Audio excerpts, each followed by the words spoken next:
नमस्कार साथियों, सामान्य विज्ञान के आज के एपिसोड में आप सभी का स्वागत है। जीव विज्ञान के अपने आज के सेशन में हम जानेंगे पाचन तंत्र के भाग 2 के बारे में। जो साथी आज पहली बार हमारा वीडियो देख रहे हैं, चैनल को सब्सक्राइब जरूर करें, वीडियो को लाइक करें और शेयर करें। तो चलिए देखते हैं आज का पहला प्रश्न।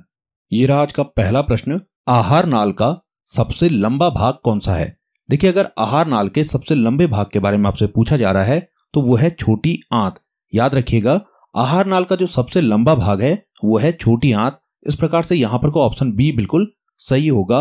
हमारी आहार नाल का सबसे लंबा भाग है छोटी आंत। अब देखिए, छोटी आंत के बारे में थोड़ा हम जान लेते हैं। ये देखिए, हमारी आहार नाल का ये वाला भाग कहलाता है छोटी आंत। ये भाग है हमारी आहार नाल का छोटी आंत और इसकी जो लंबाई है वो होती है लगभग 7 मीटर या फिर 22 फीट की। अब हम जान लेते हैं कि बड़ी आंत की लंबाई कितनी होती होगी। देखिए, ये जो भाग है, ये जो भाग आपको दिख रहा है, ये सारा ग्रीन कलर से जो दिखाया गया है, ये पूरा भाग है हमारी बड़ी आंत। ये है बड़ी आंत का, ये है बड़ी आंत और इसकी जो लंबाई है वो होती है 1.5 मीटर, 1.5 मीटर या फिर अगर फीट में बात करें तो ये होती है 5 फीट की। तो बड़ी आंत की जो लंबाई है वो है 1.5 मीटर, जबकि जो छोटी आंत है इसकी जो लंबाई है वो है 7 मीटर की। अब आप देख रहे होंगे कि जो छोटी आंत है उसकी लंबाई तो है 7 मीटर और जो बड़ी आंत है उसकी लंबाई है 1.5 मीटर। तो आखिर में इस छोटी आंत का नाम छोटी आंत क्यों रखा गया है, जबकि ये लंबाई में बड़ी आंत से लंबी है? ये भी आपने समझना है। देखिए, जो छोटी आंत है ये चौड़ाई में, याद रखिएगा, ये चौड़ाई में संकीर्ण होती है। संकीर्ण मीन्स पतली होती है। किससे? बड़ी आंत से। ये जो छोटी आंत है ये चौड़ाई में संकीर्ण होती है बड़ी आंत से, इसलिए इसका नाम रखा गया है छोटी आंत, जबकि लंबाई में ये बड़ी आंत से भी लंबी होती है। और देखिए, जो छोटी आंत है इसकी लंबाई निर्भर करती है हमारे आहार पर। जैसे जो शाकाहारी जीव हैं उन्हें सेलुलोज को पचाना होता है और इस सेलुलोज पचाने के लिए इनकी जो छोटी आंत होती है वो लंबाई में बहुत अधिक लंबी होती है। जबकि वहीं अगर हम मांसाहारी की बात करें तो मांसाहारी की जो छोटी आंत होती है वो शाकाहारी जीवों की तुलना में छोटी होती है। अब देखते हैं आज का अगला प्रश्न। आमाशय का कौन सा भाग छोटी आंत में खुलता है? देखिए, आमाशय का जो पाइलोरिक भाग है वो छोटी आंत में खुलता है। तो इस प्रकार से यहां पर ऑप्शन सी बिल्कुल सही होगा। आमाशय का पाइलोरिक भाग छोटी आंत में खुलता है। अब हम थोड़ा आमाशय के बारे में जान लेते हैं कि आमाशय के कितने भाग होते हैं। देखिए, आमाशय के 3 भाग होते हैं। एक है कार्डियक, दूसरा है फंडिक और तीसरा है पाइलोरिक। कार्डियक भाग ये शुरुआत वाला भाग है, फंडिक भाग ये रहा और पाइलोरिक भाग ये जो अंतिम भाग है ये भाग पाइलोरिक है। ये भी आपने याद रखना है कि जो कार्डियक भाग है इसमें हमारी ग्रास नली खुलती है।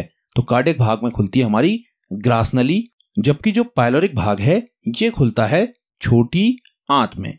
तो आमाशय का जो पाइलोरिक भाग है वो खुलता है छोटी आंत में। और देखिए, जब आमाशय से भोजन छोटी आंत में प्रवेश करता है वहां पर कोई एक अवरोधनी होती है। अवरोधनी पेशी कहा जाता है इसे, जिसके द्वारा भोजन को नियंत्रित किया जाता है। अब देखते हैं आज का अगला प्रश्न।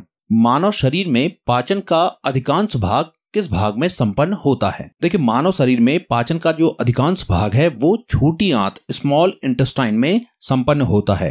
तो इस प्रकार से यहाँ पर को ऑप्शन डी बिल्कुल सही होगा।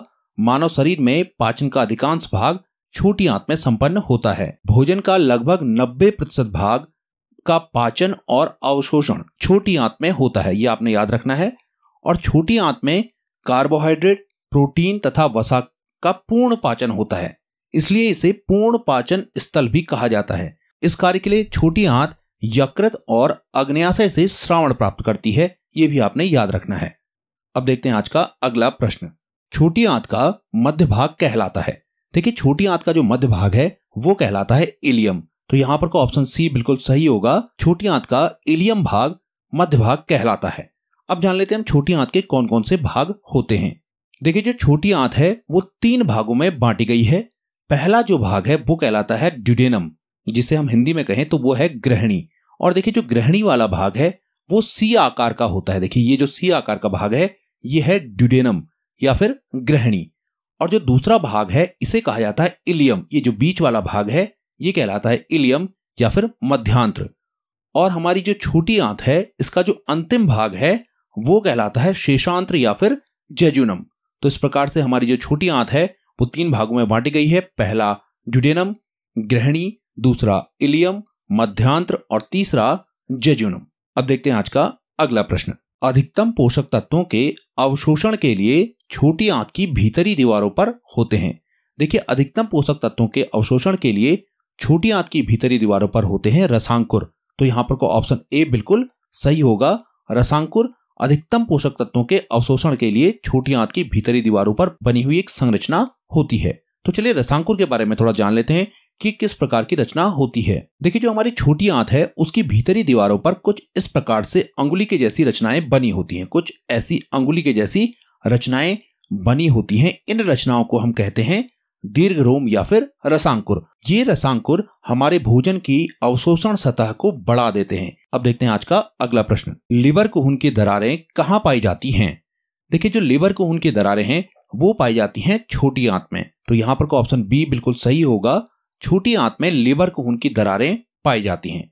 अब चलिए समझ लेते हैं कि ये लीवर कुहन की दरारें क्या हैं और ये कहां पर छोटी आंत में पाई जाती हैं। देखिए, अगर हम बात करें लीवर कुहन की दरारों की तो इसके लिए हमें जानना होगा फिर से विली को, जो भी हमने जाना था रसांकुर। तो एक बार हम फिर से विली को ड्रॉ कर लेते हैं। देखिए, विली है अंगुली के जैसी रचनाएं। ये है, मान लीजिए ये है विली या फिर रसांकुर, जो है हमारी छोटी आंत की भीतरी दीवारों पर बनी हुई संरचनाएं। देखिए, किन्हीं दो रसांकुरों के जो बीच का स्थान है, देखिए ये वाला जो स्थान है, ये स्थान ही हमारा कहलाता है लीवर कुहन की दरारें या फिर क्रिप्ट्स ऑफ लीवर कुहन। अब देखो, ये जो लीवर कुहन की दरारें हैं इन्हें हम आंत की ग्रंथियां भी कहते हैं। ये आपने याद रखना है कि आंत की जो ग्रंथियां हैं वो है लीवर कुहन की दरारें। ये जो लीवर कुहन की दरारें हैं ये छोटी आंत की दीवारों में पाई जाने वाली ग्रंथियां हैं, इसलिए इनको हम आंत की ग्रंथियां भी कहते हैं।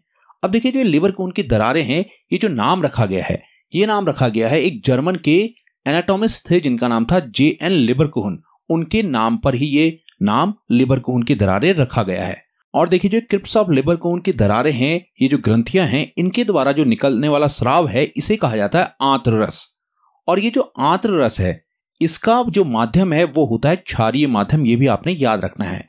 और इसकी जो पीएच वैल्यू है वो होती है 8.3। तो इसका पीएच मान है 8.3, ये भी आपने याद रखना है। और देखिए, जो आंत्र रस है इसमें पाए जाते हैं जो एंजाइम, वो हमारे भोजन का करते हैं पूर्ण पाचन।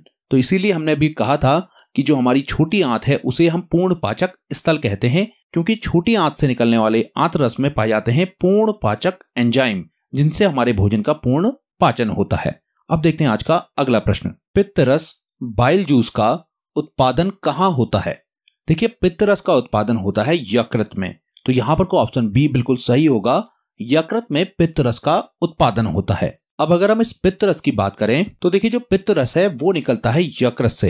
ये तो आपको याद रखना है। इसके साथ ही आपने जो याद रखना है वो ये याद रखना है कि जो पित्त रस है जब यकृत से निकलता है तो वो उसके बाद स्टोर होता है पित्ताशय में। ये भी एक बहुत महत्वपूर्ण प्रश्न है कि यकृत से निकलने वाला पित्त रस कहां पर एकत्रित होता है? तो ये एकत्रित होता है पित्ताशय में। ये भी आपने याद रखना है कि यकृत से निकलने वाला पित्त रस पित्ताशय में एकत्रित होता है। अब देखिए, जो पित्त रस है इसमें लगभग 97 से लेकर 98% तक जल पाया जाता है और इसके साथ ही 0.7% पित्त लवण और 0.2% बिलिरुबिन तथा 0.51% वसा जैसे कोलेस्ट्रॉल और फैटी एसिड्स पाए जाते हैं। तो यह है हमारे पित्त रस में पाए जाने वाले विभिन्न प्रकार के अवयव। एक वयस्क मनुष्य में लगभग 400 से 800 ml पित्त रस का उत्पादन प्रतिदिन होता है। चलिए अब देखते हैं आज का अगला प्रश्न। आमाशय से छोटी आंत में आने वाले अम्लीय अर्धपाचित खाद्य पदार्थ का उदासीनीकरण किसके द्वारा किया जाता है? देखिए, जब आमाशय से भोजन आता है हमारी छोटी आंत में तो वो अम्लीय प्रकृति का होता है और जो इसका उदासीनीकरण करता है वो है पित्त रस। तो यहाँ पर को जो ऑप्शन डी है वो बिल्कुल सही होगा। पित्त रस आमाशय से आने वाले अर्धपाचित खाद्य पदार्थ का उदासीनीकरण करता है। देखिए, पित्त रस के बारे में थोड़ा समझ लेते हैं कि पित्त रस में किसी भी प्रकार के एंजाइम नहीं होते हैं। ये भी आपने जान लेना है कि पित्त रस में किसी भी प्रकार के एंजाइम नहीं होते हैं और पित्त रस में उपस्थित होते हैं कुछ अकार्बनिक लवण जो कि आमाशय से आने वाले भोजन के माध्यम को कर देते हैं क्षारीय। अब देखते हैं आज का अगला प्रश्न। पित्त द्वारा वसा का इमल्सीकरण होता है। देखिए, पित्त द्वारा जो वसा का इमल्सीकरण होता है वो हमारी ग्रहणी वाले भाग में होता है, ड्यूडेनम। इसका सही आंसर होगा ऑप्शन बी, ग्रहणी। ग्रहणी में पित्त द्वारा वसा का इमल्सीकरण होता है। चलिए अब जान लेते हैं कि वसा का एमल्सीकरण क्या है। देखिए, जब वसा आमाशय से छोटी आंत में पहुंचता है तो वो एक बड़ी गोली के रूप में होता है। ये कुछ इस प्रकार से समझ लीजिए। देखिए, यह है वसा और ये पहुंचा है कहां? छोटी आंत में, और ये कुछ बड़ी गोलियों के रूप में होता है। लेकिन यहाँ पर को वसा की जो बड़ी गोलियां पहुंचती हैं, इन पर एंजाइम कार्य नहीं कर पाते हैं, तो इस बड़ी गोली को छोटी गोलिकाओं में विखंडित होना होता है। कुछ इस प्रकार से समझ लीजिए, ये जो बड़ी गोली है इसे छोटी गोलिकाओं में कुछ इस प्रकार से विखंडित होना होता है। ये जो काम किया जाता है इस बड़ी वसा की गोली को इन छोटी वसा की गोलियों में विखंडित करने का, ये किया जाता है पित्त रस द्वारा। तो पित्त रस द्वारा वसा की इन बड़ी गोलिकाओं को इन छोटी गोलिकाओं में बदलना ही कहलाता है वसा का इमल्सीकरण। ये भी आपने याद रखना है। अब देखते हैं आज का अगला प्रश्न। मल के भूरे रंग के लिए जिम्मेदार होते हैं। देखिए, मल का जो हमारा भूरा रंग होता है उसके लिए दो वर्णक जिम्मेदार होते हैं, जो कि हैं बिलिरुबिन और बिलिवर्डिन। तो यहां पर को ऑप्शन ए बिल्कुल सही होगा। मल के भूरे रंग के लिए बिलिरुबिन और बिलिवर्डिन वर्णक जिम्मेदार होते हैं। अब जानते हैं कि बिलिरुबिन और बिलिवर्डिन वर्णक हैं क्या। देखिए, जो हमारा पित्त रस है इसमें दो मुख्य वर्णक पाए जाते हैं। उनमें से एक है बिलिरुबिन, जो कि होता है पीले रंग का, और इसका जो ऑक्सीकृत रूप है वो है बिलिवर्डिन, जो कि होता है हरे रंग का। जब ये बिलिरुबिन और बिलिवर्डिन मिश्रित होते हैं तब हमारे मल का भूरा रंग बनता है। तो इस प्रकार से बिलिरुबिन और बिलिवर्डिन हमारे मल के भूरे रंग के लिए जिम्मेदार होते हैं। अब देखते हैं आज का अगला प्रश्न। रक्त में बिलिरुबिन की अधिकता के कारण कौन सा रोग हो जाता है। देखिए, रक्त में अगर बिलिरुबिन बढ़ जाए तो एक रोग हो जाता है जिसे हम कहते हैं पीलिया। तो यहां पर को ऑप्शन बी बिल्कुल सही होगा। रक्त में बिलिरुबिन की अधिकता के कारण पीलिया रोग हो जाता है। देखिए, पीलिया एक ऐसा रोग है जिसमें हमारी त्वचा और श्वेत पटल यानी कि जो हमारी आंखों का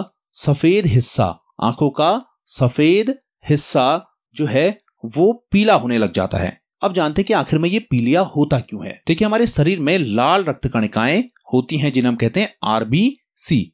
ये जब आरबीसी टूटती हैं तो इनसे हीमोग्लोबिन पृथक होता है, और जब हीमोग्लोबिन पृथक होता है तो इससे बनता है बिलिवर्डिन, और बिलिवर्डिन से बनता है बिलिरुबिन, और ये जो बिलिरुबिन है ये पहुंच जाता है हमारे यकृत में। तो याद रखेगा कि बिलिरुबिन पहुंच गया है कहां?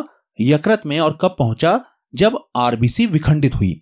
अब जब बिलिरुबिन यहां यकृत में पहुंच जाता है तो इस यकृत से इसे भेज दिया जाता है हमारे पाचन तंत्र में। कहां भेज दिया गया? इसे भेज दिया गया हमारे पाचन तंत्र में, जिससे कि ये मल के द्वारा हमारे शरीर से बाहर निकल सके, मल के द्वारा शरीर से बाहर निकल सके। अब देखिए, अगर यकृत ऐसा ना करे, देखिए बिलिरुबिन अगर यकृत से पर्याप्त रूप में स्थानांतरित नहीं किया जाए तो क्या होगा?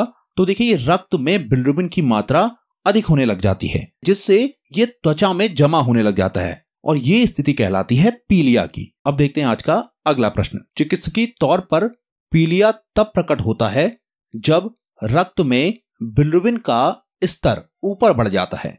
देखिए, जो बिलिरुबिन का स्तर है यदि हमारे रक्त में 2 मिलीग्राम प्रति 100 मिलीलीटर से अधिक हो जाए तो वो स्थिति बन जाती है पीलिया की। तो यहां पर ऑप्शन डी बिल्कुल सही होगा, 2 मिलीग्राम प्रति 100 मिलीलीटर। सामान्यतः जो बिलिरुबिन का स्तर है हमारे रक्त में वो होता है 0.1 से लेकर के 0.2 मिलीग्राम प्रति 100 मिलीलीटर रक्त। अब अगर इसका स्तर थोड़ा सा अधिक हो जाए और वो स्तर लगभग 2 मिलीग्राम प्रति 100 मिलीलीटर तक पहुंच जाए तो ये स्थिति कहलाती है पीलिया की। तो इस प्रकार से 2 मिलीग्राम प्रति 100 मिलीलीटर रक्त का बिलिरुबिन स्तर हमारे शरीर में पीलिया के लिए उत्तरदायी होता है। अब देखते हैं आज का अगला प्रश्न। मानव शरीर की सबसे बड़ी ग्रंथि है। देखिए, हमारे शरीर की जो सबसे बड़ी ग्रंथि है वो है यकृत। तो यहां पर का ऑप्शन सी बिल्कुल सही हो जाएगा। मानव शरीर की सबसे बड़ी ग्रंथि है यकृत। यह है देखिए हमारा यकृत, लिवर, और इसका जो वजन है वो लगभग 1.5 से 2 किलोग्राम तक हो सकता है। और देखिए, जो यकृत है इससे किसी भी प्रकार का पाचक एंजाइम नहीं निकलता है। ये भी आपने याद रखना है कि यकृत से किसी भी प्रकार के पाचक एंजाइम का स्रावण नहीं होता है। इसके साथ ही जो विटामिन ए है इसका संश्लेषण होता है यकृत में, ये भी आपने याद रखना है। तो इस प्रकार से हमारे शरीर की जो सबसे बड़ी ग्रंथि है वह है यकृत या फिर लिवर। चलिए अब देखते हैं आज का अगला क्वेश्चन। एक पॉलीसैकेराइड जो यकृत कोशिकाओं में संश्लेषित और संग्रहित होता है क्या कहलाता है। देखिए, यहां पर को जो ऑप्शन बी है ग्लाइकोजन वो बिल्कुल सही होने वाला है। ग्लाइकोजन एक ऐसा पॉलीसैकेराइड है जो यकृत कोशिकाओं में संश्लेषित और संग्रहित होता है। इस ग्लाइकोजन के बारे में थोड़ा समझते हैं। देखिए, हमारे शरीर में यकृत में, लीवर में आवश्यकता से अधिक जो ग्लूकोज हमारे रक्त में पाया जाता है उसे परिवर्तित कर दिया जाता है ग्लाइकोजन में। और ये जो प्रक्रिया है ये भी आपने याद रखनी है, ये प्रक्रिया कहलाती है ग्लाइकोजेनेसिस। और देखिए, ये जो ग्लाइकोजन है, जैसे ही हमारे शरीर में ऊर्जा की आवश्यकता होती है तो ये जो लीवर है यहां से इस ग्लाइकोजन को दोबारा से ग्लूकोज में परिवर्तित कर दिया जाता है। और ये जो प्रक्रिया है इसे कहा जाता है ग्लाइकोजेनोलिसिस। ये भी आपने याद रखना है। अब देखिए, जो हमारा यकृत है वो अपने वजन का लगभग 5 से 6% तक ग्लाइकोजन बना सकता है। देखिए, एक वयस्क जिसके यकृत का वजन लगभग 1.5 किलोग्राम हो उसमें लगभग 100 से 120 ग्राम ग्लाइकोजन जमा किया जा सकता है। अब देखते हैं आज का अगला प्रश्न। यूरिया का उत्पादन कहां होता है? देखिए, यूरिया का उत्पादन जो होता है वह है यकृत या फिर लीवर में। तो यहां पर को ऑप्शन बी बिल्कुल सही होगा। यूरिया का उत्पादन लीवर में होता है। अब जान लेते हैं कि यूरिया का उत्पादन कैसे हमारे यकृत में होता है। देखिए, हमारे शरीर में जब प्रोटीन का विघटन होता है, प्रोटीन का विघटन जब होगा तो उससे बनता है अमीनो अम्ल। अब ये जो अमीनो अम्ल है ये रक्त प्रवाह के साथ, ये है देखिए रक्त प्रवाह, यानी कि रक्त के साथ पहुंचता हमारे पूरे शरीर में। जैसे ही ये पहुंचता है हमारे यकृत में, कहां पहुंचा? यकृत में। यहां पर को इस अमीनो अम्ल को परिवर्तित कर दिया जाता है अमोनिया में। अब देखिए, जो ये अमोनिया है ये बहुत ही विषैला होता है, यह अत्यधिक विषैला पदार्थ होता है अमोनिया। इसे पुनः परिवर्तित कर दिया जाता है यूरिया में, जहां से यूरिया को उत्सर्जन के लिए रक्त प्रवाह के द्वारा भेज दिया जाता है वृक्क में, और यहां से यूरिया को उत्सर्जित कर दिया जाता है मूत्र के रूप में। ये जो चक्र है ये कहलाता है यूरिया चक्र। यूरिया चक्र या फिर इसे कहा जाता है ऑर्निथिन चक्र। ये भी आपने याद रखना है, यूरिया चक्र या फिर ऑर्निथिन चक्र इसे कहा जाता है। और इसकी जो खोज की गई थी वो 1932 में की थी दो वैज्ञानिक, हैंस क्रेब्स ने और कर्ट हेंसलेट ने। अब ये जान लेते हैं कि ऐसे जीव जो यूरिया के रूप में उत्सर्जन करते हैं उन्हें हम क्या कहते हैं? तो ऐसे जीव कहलाते हैं यूरियोटॉलिक। और देखिए, ऐसे जीव जो सीधे अमोनिया का उत्सर्जन करते हैं वो कहलाते हैं अमोनोटॉलिक जीव। और इसका एग्जाम्पल है जलीय जीव। तो जलीय जीव हैं अमोनोटॉलिक। और इसके साथ ही ऐसे जीव जो यूरिक एसिड का उत्सर्जन करते हैं, यूरिक एसिड का उत्सर्जन करने वाले जीव कहलाते हैं यूरिकोटॉलिक जीव। और इनके एग्जाम्पल्स हैं जैसे पक्षी और सरीसृप। ये थे आज के कुछ प्रश्न। उम्मीद है आपको पसंद आए होंगे।